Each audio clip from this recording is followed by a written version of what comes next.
Assalamualaikum teman-temanku sekalian. Bertemu lagi dengan admin di dalam channel Kenyataan Hidup 22. Kemarin admin membahas terkait tentang penyebab orang terkena gangguan jin, yang dimana sebenarnya ada 4 sebab. Yang dimana pada sebab pertama itu sudah admin jelaskan pada video sebelumnya.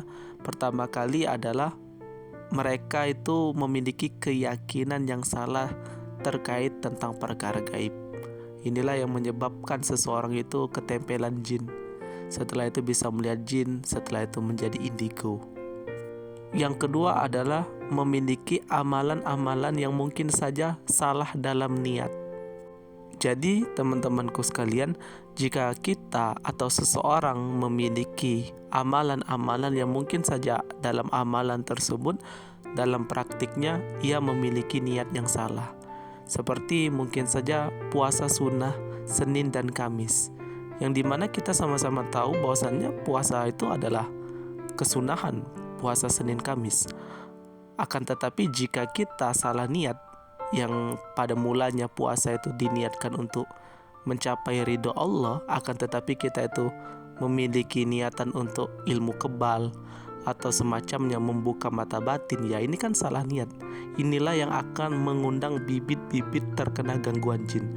Meskipun kita covernya atau labelnya atau yang kita lakukan adalah ibadah, akan tetapi jika salah niat dalam melaksanakan ibadah tersebut, itu tidak akan pernah sampai kepada Allah dan justru itu akan mengundang gangguan jin.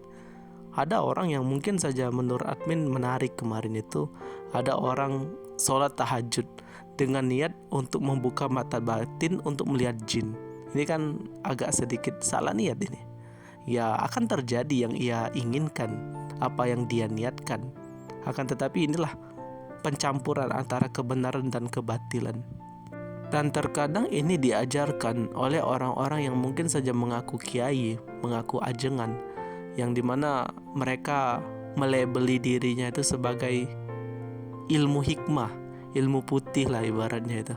Melakukan amalan-amalan Islam, melakukan zikir-zikir tertentu misalkan. Akan tetapi niatnya sudah salah, dengan tujuan membuka kodam harimau putih. Ini kan terkadang terjadi di tengah masyarakat kita. Dan inilah yang terkadang membuat orang itu terkena gangguan jin. Bisa melihat jin ini disebabkan karena hal-hal ini teman-temanku sekalian. Jadi berdampak sekali hal-hal seperti ini. Niat yang salah saja sudah amal tidak diterima, ternyata memiliki dampak yang buruk untuk diri kita. Dan ini terkadang dicari juga oleh anak-anak muda yang mungkin saja mengaku ingin mencari ilmu hikmah, ilmu putih, diberikan amalan-amalan dari ayat-ayat Al-Quran. Setelah itu dengan niat untuk memikat hati wanita, ini termasuk pelet ini, termasuk hal yang tidak diridhoi oleh Allah Subhanahu wa Ta'ala. Al-Quran itu petunjuk apa yang harus kita lakukan tentang halal dan haram, apa yang harus kita lakukan, apa yang harus kita hindari. Bukan untuk mantra-mantra untuk mengikat hati wanita lah. Tidak ada nak seperti ini. Mengikat hati wanita ya dengan perilaku yang baik, akhlak yang baik, insya Allah.